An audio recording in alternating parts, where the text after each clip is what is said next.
The wind on Rin 8 didn't howl, it shrieked. It didn't just sting, it carved. And once night fell, it came alive like something with hunger in its breath. Every cadet on the plane had been warned. Rin 8 wasn't meant to be survived easily. That was the point of the trial. 1 month of exposure to its punishing cold, its terrain of cracked salt plains and thin atmosphere, its nights of freezing winds that blew through every synthetic fiber and shredded every standard issue tent like paper. But no one expected the planet to take a life on the second night. It began just after the twin suns sank behind the broken horizon. The temperature dropped fast, faster than the alien advisors had predicted. Most of the cadets scrambled into their assigned shelters, small, collapsible domes made of smart fabric alloys designed to adapt to pressure and temperature. But adaptation on Rin 8 was a laughable promise. Within minutes, the wind began slamming the shelters with piercing force, flattening a few like empty cans. Fires sputtered. Portable heaters failed. The cadets of the Egron species, with their thick exoskeletal ridges, formed tight circles, locking shields and shoulders. Even so, they shivered. Near the edge of Camp Sector 3, the Zilari cadet, a young male named Hesh, tried to reseal the entrance of his dome with trembling talons. His plumage, normally vibrant blue, had already dulled, clumped by ice crystals. He was from a species that lived in misty, temperate canyons. Nothing in his blood knew how to handle this kind of cold. Across the camp, a human cadet named Ray Carter watched in silence. She didn't rush. She didn't shout. She moved with precision, anchoring her shelter behind a boulder, using ropes made from braided moss to keep it low to the ground. Her expression was calm, calculating. She had already reinforced her shelter with a thick padding of local moss, what looked like a nuisance weed to the others. The wind began to scream louder. Some alien cadets ran to the central beacon post, hoping to activate the emergency override. It did nothing. The trial had locked communications for the duration. No rescues, no instructors, no transmissions. That, too, was part of the test. By midnight, Hesh's shelter had completely collapsed. His feathers whipped in the wind as he stumbled through the storm, eyes wide with panic. He called for help in the Zilari tongue, sharp clicks and trills swallowed by the wind. No one heard him. No one came. He was found in the morning by a patrol of Tholan cadets. His body was curled in a fetal position beneath a collapsed canopy, covered in frost. His wings were stretched as if he'd tried to shield himself. His eyes were open, frozen in place. He hadn't made it to dawn. Silence fell over the camp when his body was brought back. No words were spoken by the alien instructors who hovered above in the floating observatory. The cadets knew the rules. No aid unless catastrophic failure occurred on mass scale. One death did not qualify. Most species at the academy had trained for war, for survival. But the environment on Rin 8 wasn't like any battleground. It didn't negotiate. It didn't blink. And for many cadets, it cracked something far worse than bones. It cracked confidence. The next night, fear took root. No one trusted the shelters anymore. The Tarn cadets, large-scaled and known for their arrogance, huddled against thermal rocks but kept their weapons drawn, as if they could cut the wind in half. The Lurians, slim telepaths with luminous skin, tried meditating through the cold, but even they began whispering to each other with visible unease. Ray did not join them. She spent the day in quiet observation, examining the mud around the camp perimeter. She picked it up, rubbed it between her fingers, and tested its dryness. Then she moved to the patches of moss growing along the cracked canyon walls. When no one watched, she collected samples in her pouch and retreated to her camp. Some cadets thought she was simply strange. Some assumed she was preparing some human-style remedy or superstition. Others ignored her completely. That night, when the winds returned, she didn't emerge from her shelter once, but others did. Cadets paced. Some cried. Some screamed into the darkness. The cold was worse the third night, knifing winds that pierced through every layer. No one slept. By morning, another dome was torn apart, and a Lurian cadet had suffered deep hypothermia, though he barely survived thanks to hasty Tholan assistance. By the fourth night, Ray's tent remained the only one still standing, as it was on the first day, reinforced, anchored, silent. Whispers spread. How was she doing it? What was she using? Did humans have special technology? But Ray didn't answer. She kept to herself. She watched the way others struggled, but she offered no lectures, no leadership. Instead, she began piling mud. That act, simple, quiet, and strange, would change everything, but no one understood it yet. For now, all they remembered was this: the Zalari boy was gone, and Rin 8 had only begun to test them. Ray crouched beside the flat, cracked soil as the others argued in the background. Her fingers were caked with damp grit and strange moss fibers, and she rubbed the mixture slowly between her palms, ignoring the swirling voices behind her. The mud was heavier this morning, denser than yesterday. Less dust, more weight. That meant the frost hadn't fully reached this depth of ground. Not yet. She squeezed the clump, pressed her thumb into it, and watched how slowly the imprint faded. It was holding shape. That was good. Her breath steamed from her nostrils in steady bursts. The wind was quieter now, but she knew it wouldn't last. It never did. A shadow passed over her. She didn't look up. Still playing with dirt, human? A male Tholan cadet sneered. His voice was thick, guttural, colored with that ever-present arrogance his kind rarely masked. His chest scales shimmered faintly in the sun, though they dulled where frost had burned them. He leaned down to peer at the pile of mud she had collected. "You'll be next if you keep wasting time." Ray didn't answer. She let the silence stretch. The Tholan grunted and walked away. She had no interest in debating survival with someone who spent the last 3 nights trying to trap wind inside a plastic dome. It wasn't arrogance on her part. It was practicality. She had already stopped viewing this trial as a test of endurance. This was something else. A puzzle. She stood and walked to the edge of the ridge. Below her, the landscape of Rin 8 spread like a scar, barren, wind-blasted, dotted with half-collapsed shelters and huddled figures. Even in daylight, most cadets moved in tight clusters, wrapping their limbs and antennae and tentacles in whatever they could salvage. Fear made people cling, but clinging did not equal thinking. She knelt again, this time gathering strands of what the others called parasite moss. Long, dry fibers that clung to the walls of wind-carved hollows. Most cadets dismissed it as invasive junk. Ray saw something different. She wound the strands around her fingers, tested the tensile strength, pulled. It snapped, but not easily. Good. She dropped the sample into her pouch and moved on. Ray had been quiet since the drop. She wasn't trying to be mysterious. She simply understood that most people talk too much and watch too little. What mattered now wasn't inside anyone's head, it was under their feet. At midday, a minor sandburst rolled in from the northwest. The temperature didn't drop, but the wind picked up. Cadets scrambled to weigh down their supplies. Ray didn't move. She was testing a new blend, mud, moss, and gravel, and pressing it into a bowl-shaped mold she had carved from a broken ration box. She waited 5 minutes, then overturned it. The shape held. Very good. Later, she walked out to the graveled stretch near the Zilari's former shelter. The ground here had finer dust, more binding agents. She gathered a small batch and returned to her tent. Her movements were deliberate, each trip mapped and timed in her head. Behind her, whispers swirled. She's scavenging again. Why isn't she helping build the central heat shield? Humans think they're so clever. She didn't respond.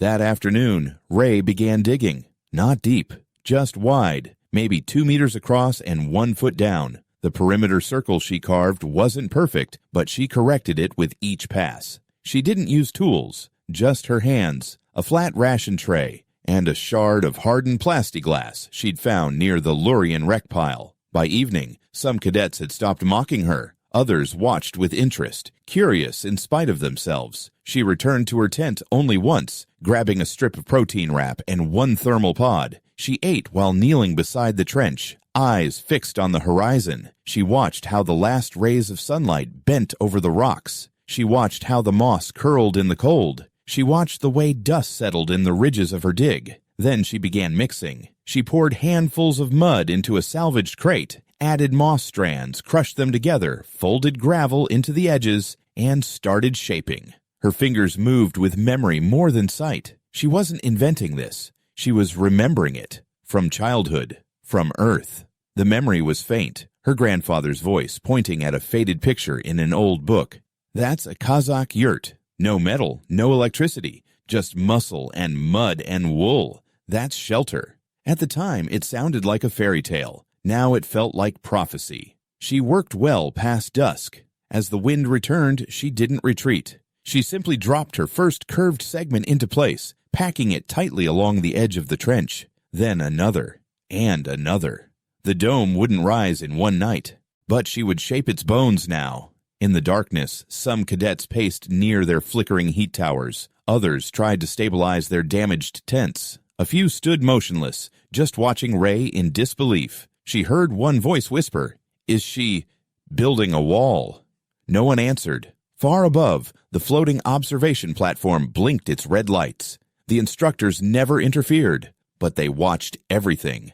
By midnight, the temperature had dropped again. Ray returned to her shelter only once, to retrieve a bundle of wool she had kept hidden beneath her cot. It wasn't standard issue. It was an old keepsake, a survival cloth knitted from merino E, the kind used on Earth expeditions. She'd planned to burn it for heat once. Now it would become part of the wall. She lined the next segment with it, wrapping it tightly to absorb warmth and dampen the whistling wind. The mud clung like skin. She pressed her hand against the structure and waited. Nothing moved. That was very, very good. At dawn, she had finished 3 full segments, low, curved, padded with moss, woven with memory. When the sun rose, a group of Lurian cadets approached in silence. One of them, a tall female named Rosalind, tilted her head and said softly, "That isn't a wall." Ray wiped mud from her knuckles, met her eyes, and replied, "No, it's a dome."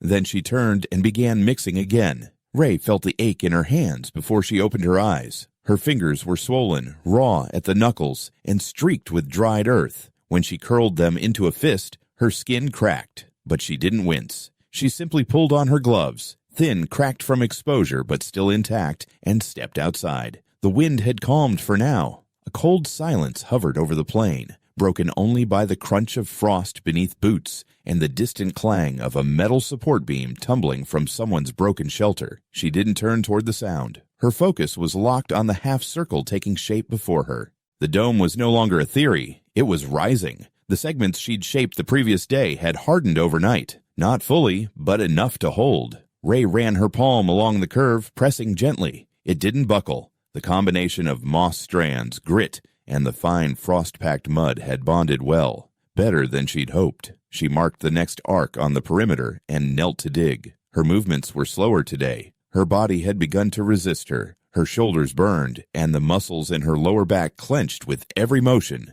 But she welcomed the pain. It meant she was still working. From the ridge behind her, a group of cadets watched in silence. She knew they were there. Their breath formed soft clouds in the air. None of them approached. She had no expectations that anyone would offer help. She wasn't doing this to inspire them. She was doing it because her instincts told her no one else would. As she packed the next layer into shape, she remembered something her grandfather once said during a cold night hike on Earth. "You don't fight the cold, you prepare for it. Cold is patient, and you have to be more patient than it is." That memory looped through her mind like a mantra as she pressed each curve into place. Hours passed. The suns rolled higher in the sky, but the warmth never came. By midday, the wind shifted again. It always did around this time, curling in from the western cliffs, sharper and thinner than before. She wrapped her scarf around her neck and lowered her posture as she worked, letting her own body act as a windbreak while she shaped the next arch.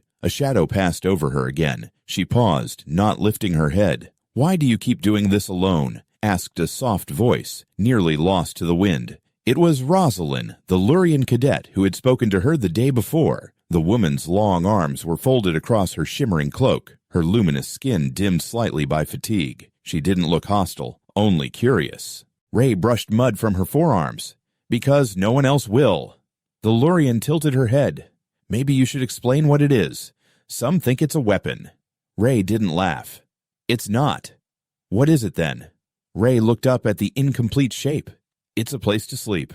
Rosalind said nothing more. She turned and walked back toward the Lurian quadrant, her footsteps slow, almost thoughtful. Ray returned to work. The second arch took longer than expected. The wind began tugging at the top edges before the structure could firm up. She dug 2 support stakes from salvaged piping and braced the inner shell until the bonding agents could hold. Her breath became shallow. Her throat stung with dust. She drank from her filtered flask sparingly, careful not to waste. She hadn't eaten since the previous night, but hunger would wait. Near the third arch, her glove tore. A split opened across her palm. Blood seeped into the mix as she worked. She pressed harder. The dome grew, inch by inch, its shape forming like a stubborn memory, one she had to drag from the soil. As night fell again, she felt the shift in the air. A low hum vibrated across the horizon, the signal of incoming wind. Not just ordinary gusts, the kind that howled like metal tearing through bone.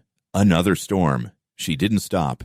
While the other cadets scrambled to reinforce their broken structures, she stayed kneeling, packing the last portion of the inner chamber. When the wind hit, it slammed into her side like a falling wall. She rolled with it, tucking herself behind the half-formed entrance tunnel. Snow-whipped sand burned her cheek. Her knees went numb, but the dome held. She stayed inside the hollow space for several minutes, listening. Nothing cracked. No seams opened. The structure swayed, but didn't collapse.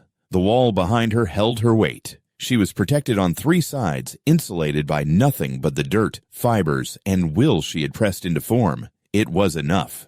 When the gusts eased, she crawled out, covered in frost, and returned to her tent for the wool. The scarf was the last of her personal belongings. She had brought it from Earth without much thought. A sentimental thing, knitted by her mother. She unwound it gently, not as fabric now, but as material. Her hands trembled as she braided it into the outer binding layer of the arch. A few hours before dawn, the dome was closed, not fully sealed, not yet, but enough that she could enter, lie down, and let the wind pass over her without touching her skin.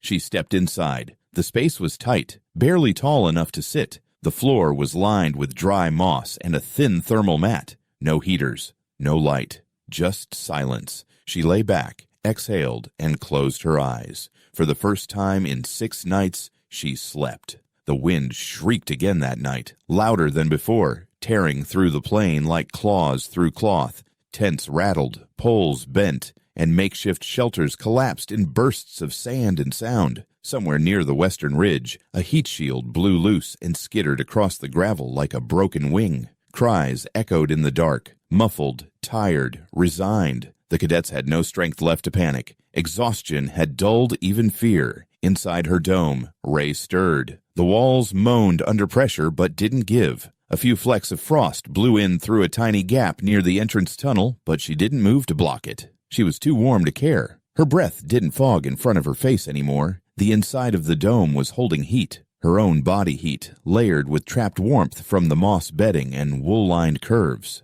She was safe, and she had slept. When she sat up, the storm still howled, but the vibrations didn't reach her bones. She touched the curved wall and felt a strange comfort in its coarse texture. This was hers, built with her hands, shaped by instinct and memory. She wasn't in a structure made by machines or algorithms. She was inside something living, something patient and strong. She lit her fire. It wasn't much, just a small thermal core built from flintstone shards and a wrapped coil of dry moss soaked in fat. The kind of trick that old human expeditions once used on frost moons. Ray had prepared it 3 days earlier, but waited until now to ignite it. She sparked it once, then twice. A brief hiss, a crackle, and then orange flame bloomed, flickering against the inner wall. The dome glowed like a womb. She leaned forward and unwrapped her last protein ration. It was dense, dry, tasteless, but she chewed slowly, watching the shadows dance. The fire threw her silhouette onto the curve behind her, an outline of a lone figure, seated, breathing, alive. Outside, another shelter collapsed with a metallic scream. Ray stood and crawled through the narrow tunnel, covering her face with a thermal cloth. She pushed aside the flap and stepped out into the gale. The plain was chaos. The Tarn cadets had retreated to the rock basin, their shields arranged in a half circle. One of them slumped against the edge, unmoving. The Lurians had abandoned their structure entirely and sat in a meditation ring, glowing faintly, locked in a trance that offered only illusionary warmth. The Tholans had tried to dig into the ridge, but the sand had caved, bearing half their supplies. Others simply wandered through the storm, looking for something that might hold. And then they saw her. Ray didn't speak. She simply stood there, unmoving, her scarf wrapped around her chin, her figure backlit by the glow flickering from inside the dome. One by one, cadets turned toward her. No one called out. No one dared to speak over the wind. But their eyes were wide, not with confusion, not even envy, but something closer to disbelief. Someone had slept. Someone had warmth. A young male cadet from the brittle-skinned Naxari crawled toward her, dragging what was left of his collapsed shelter. His lips were blue. His joints cracked with frost. Ray stepped forward, grabbed his shoulder, and pulled him into the entrance tunnel. She didn't ask permission. She didn't hesitate. Inside the dome, the boy curled beside the fire, hands outstretched. He didn't speak for nearly 5 minutes. When he finally did, his voice cracked. How? Ray handed him a ration cube. Mud, moss, wool, elbow grease. He blinked. No tools. She shook her head. Just my fingers.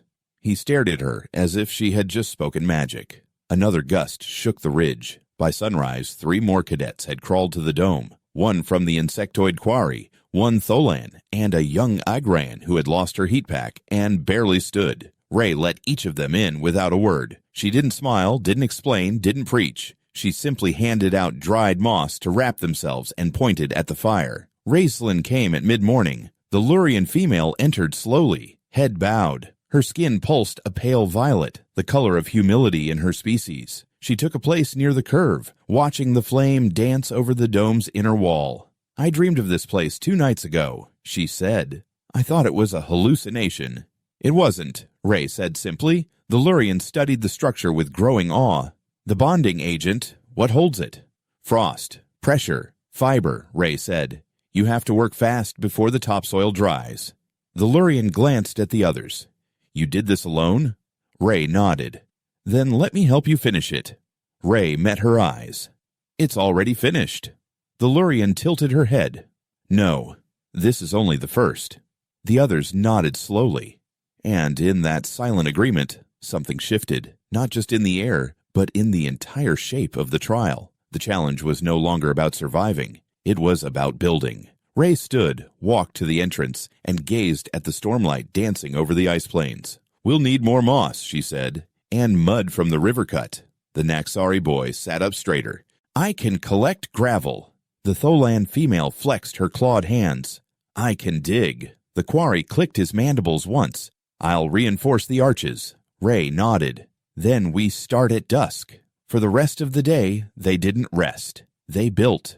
By evening, a second dome had begun to rise, and 3 cadets were learning to blend soil like Ray had done. When the storm returned, 7 cadets slept in warmth. The fire didn't go out. The domes multiplied faster than Ray had imagined. Within 3 days, there were 5 of them rising across the camp. Low, rounded structures half submerged into the frost-packed earth, their curved backs hunched against the howling wind like beasts at rest. The cadets worked in rotating pairs, each taking turns digging, packing, and binding. Ray gave no lectures, no titles, and no commands. She simply showed what needed to be done, and those who wanted to survive followed. What began as quiet imitation soon became urgent collaboration. The Tarn male who had mocked her days earlier now moved with clumsy determination, scooping clay with his scaled hands and muttering under his breath as he tried to perfect the arch shape. He grunted in frustration when his segments collapsed, but Ray didn't intervene. She waited, arms folded, until he looked up in silent defeat. Then she knelt beside him and showed him how to braid the moss tighter, how to widen the base to distribute weight. He listened this time. When the next arch held, he stared at it in stunned silence, then whispered, "Thank you." She nodded once, then walked away. By the end of the week, half the cadets had abandoned their original shelters and were working together on a growing village of domes. There was no competition now, only movement. Cadets from species who had once refused to share food now passed water flasks between them and slept shoulder to shoulder on moss-lined floors. The wind didn't stop. The nights remained bitter, but no one froze again.